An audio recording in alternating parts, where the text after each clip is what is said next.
Welcome to Mom's Life Made Simple, the podcast for moms who want to go from chaos to calm, from overwhelmed to organized, and to find balance between family responsibilities and personal growth. I'm your host, Chanel Nielsen. Let's make mom life simple. Hello and welcome to the Mom's Life Made Simple podcast. I'm your host, Chanel Nielsen. Today we are talking about being where you are now. We're talking about the mental discipline of being present. This is something that is not easy. It's definitely not easy for me. It's not easy for the clients that I work with. But today we're going to cover a few things that I hope will help. So number one, we're going to talk about practicing the idea of mental discipline, practicing being where you are now. Then we're going to talk about some mental awareness, being aware of where you are. And finally, we'll talk about the why. Why even bother? What does being present really do for you? So first, practice. Let's get really practical on how you do this. This is something that I've been thinking about lately because we've been working with a company called Cave Day. And what they do, when I first heard about this, I thought it was kind of silly. I'm not going to lie. What this company does is they basically hold Zoom meetings. And in these meetings, you come prepared to do whatever work you need to get done. It is the whole purpose of it is like going into a cave and having focus time.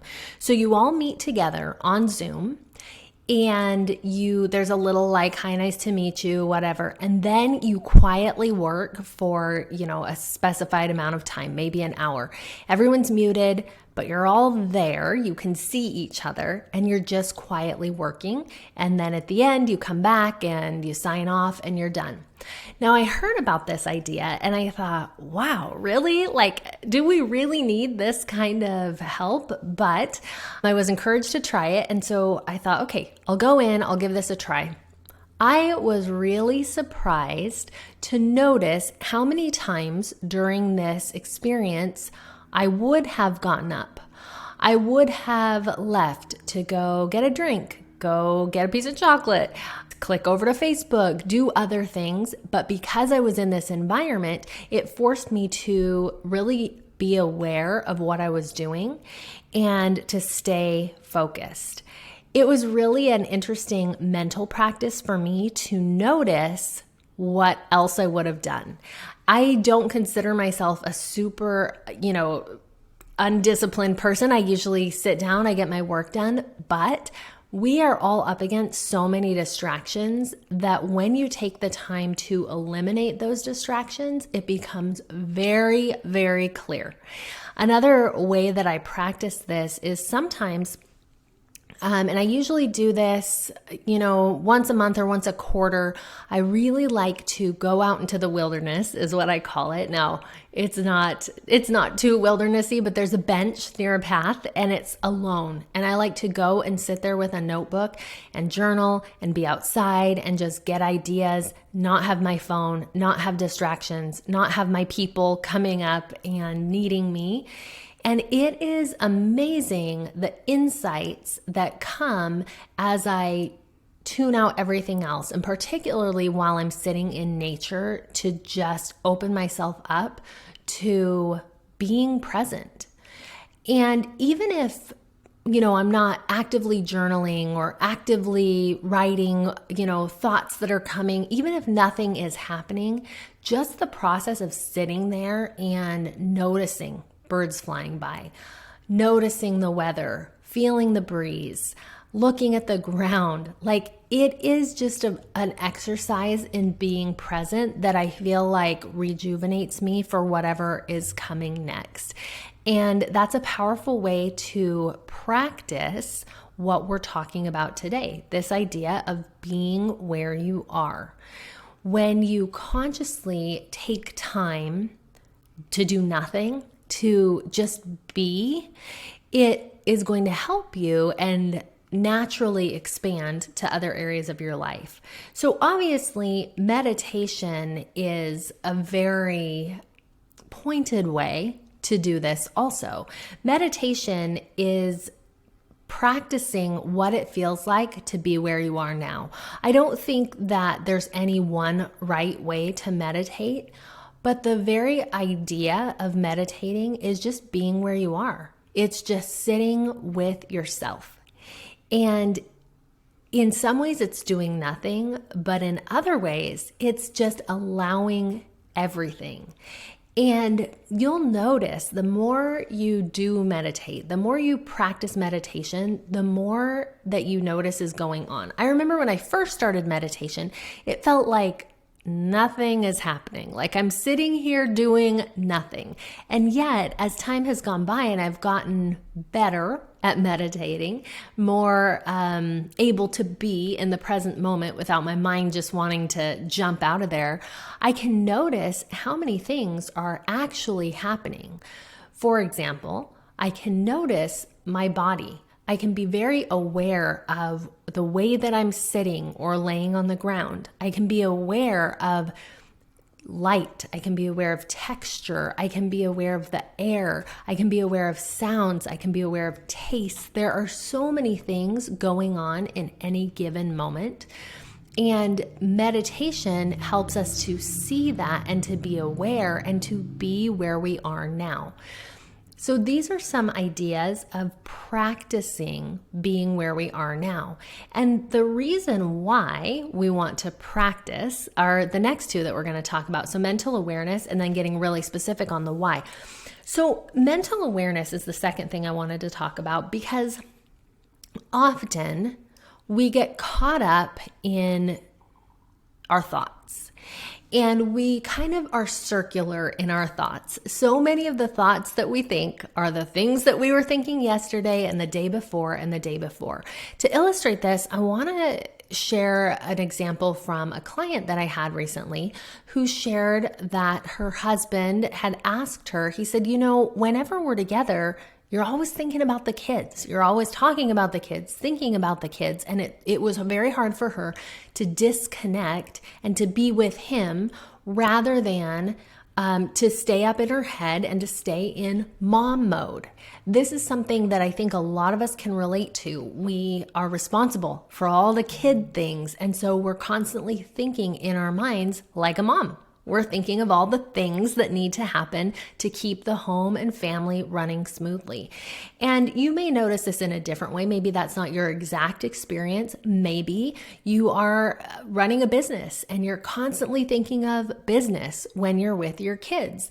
Maybe you are struggling in your relationship with your spouse and you're constantly thinking of how to make things better at home when you should be at work or with your kids. It can really be any of those scenarios, but what they have in common is that you're not where you are.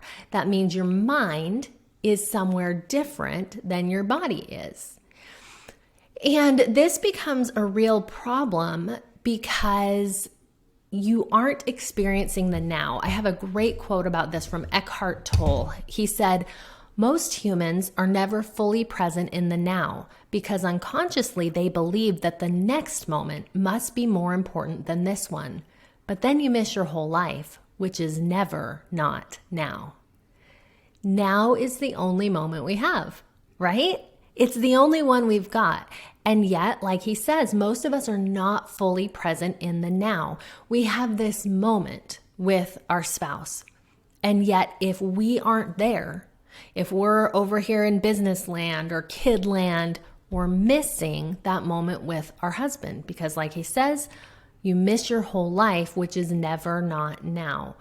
So I want to talk a little bit about this idea of getting out of mom mode or business mode or whatever mode. How can you train your brain to switch to now? We started with some very practical ideas of, okay, here's how to practice being in the now. But what if I'm with my husband and I just am thinking about the kids and he wants to have this great conversation. He wants to connect. He wants to have time with me. How do I get there? Couple of things that I hope will really help to shift your mental awareness, to come back to that practice.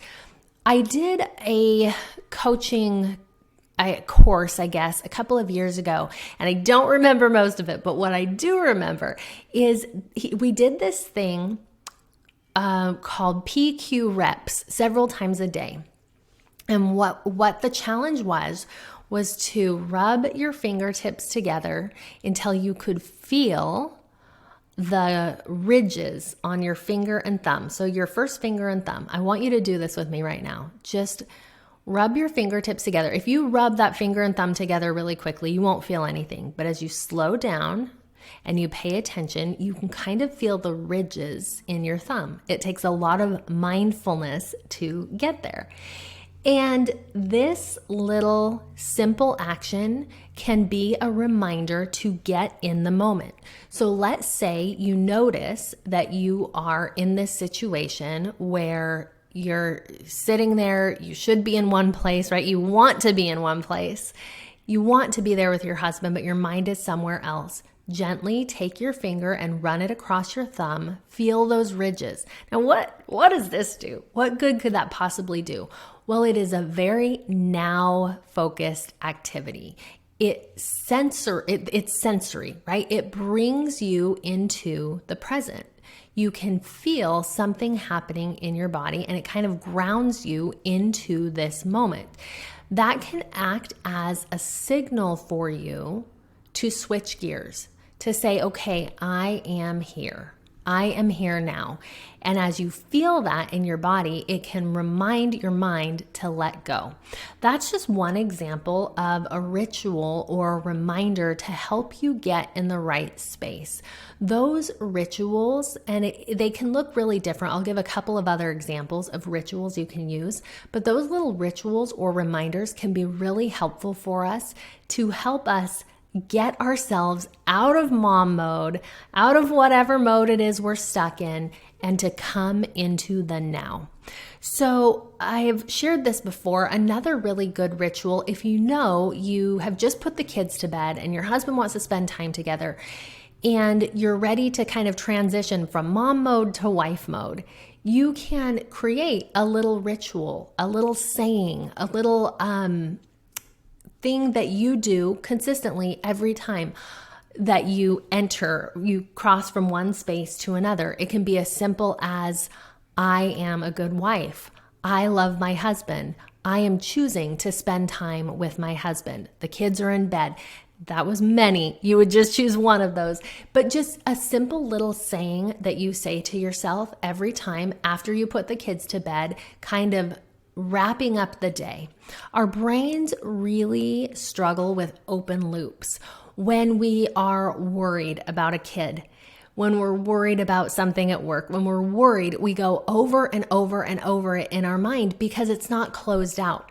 If we're able to say, the kids are in bed now, I'm done with the day, and I am now ready to be my best version of a wife. If we're able to kind of tie that up in our minds, it allows us to be a lot more present. So what I want you to do is really pay attention in your life. Where do you find this happening? Is there a certain time of day you find it tricky to kind of unwind? I know for me, for a long time, I struggled, but my decision was when the kids get home from school, then I'm going to turn off work. But I was really caught up in this in-between time, like, oh, the kids are, the youngest is playing, so I'm going to get more work in. And then the kids would come home from school. I'd have a little mom moment, but guess what often kept happening?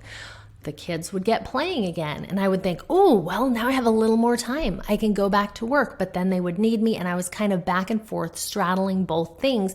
And what I found was, even though I might have gotten a little bit more work done in there, I wasn't present in either place. There was a little work going on and a little family going on, and a lot of spreading myself too thin and not being present. When we say, okay, kids, I want you to go and watch this show for half an hour and I'm going to go all in on my work, that's actually mentally for us a lot better than saying, Okay, play a little longer. Not really quite answering their questions. You know what I mean, right? You're half there and you're half not. And that distraction becomes a really big obstacle for us because how you do one thing is how you do everything. It creates this pattern in our lives and in our brains of being halfway there and halfway not there, as opposed to when we go all in and we stay really present in one area, then we're able to go all in another area. So we go all in with our kids when it's kid time. We go all in with our husband when it's husband time, etc., etc., etc. So the last thing I want to talk about is what being present does for you, or the why behind being really present.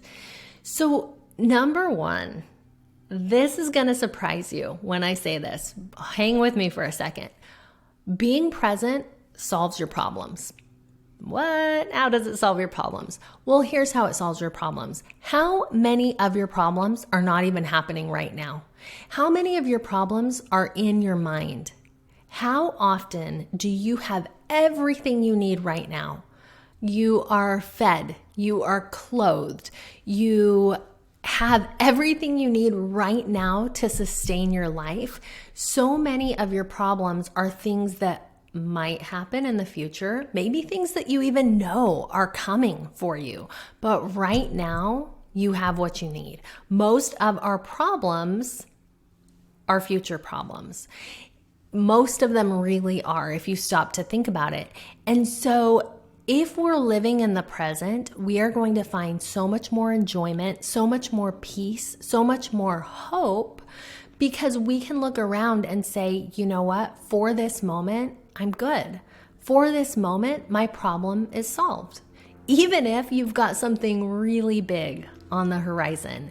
I have friends who are going through really, really hard things. And yet, if they were to stop and breathe and look around in the present, they have their health, they have food to eat, they have friends in this moment, the sun is shining, they have what they need right in this moment.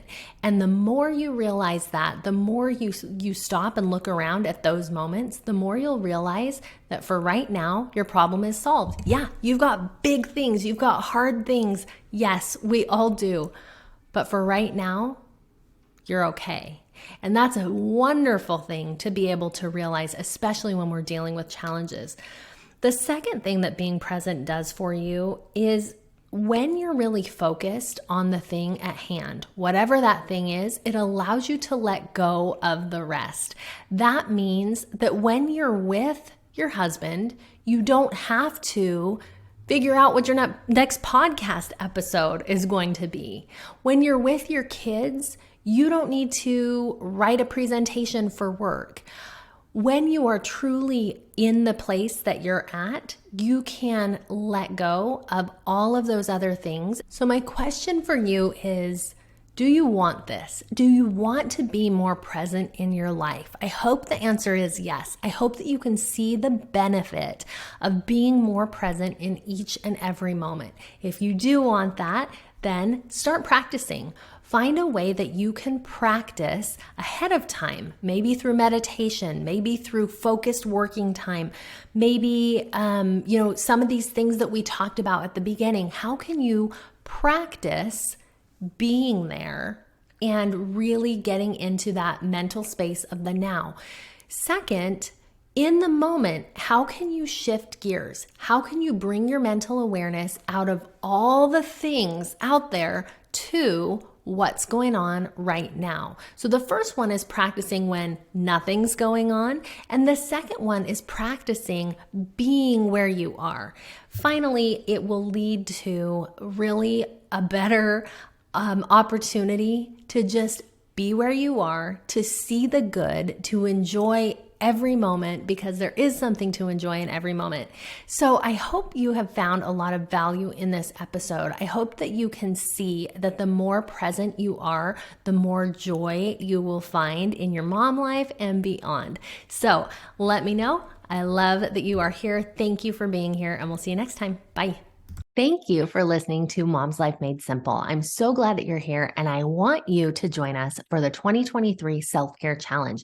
Each month, we will be diving into a different area of simple self care, learning how to create habits that allow you to make time for yourself. So, to join the challenge, go to chanelnielsen.com/self-care 2023. When you join, you'll get access to free downloads that help you to create and track your new habits, as well as a link to the community. I'm so excited for you to make self-care part of your year in 2023.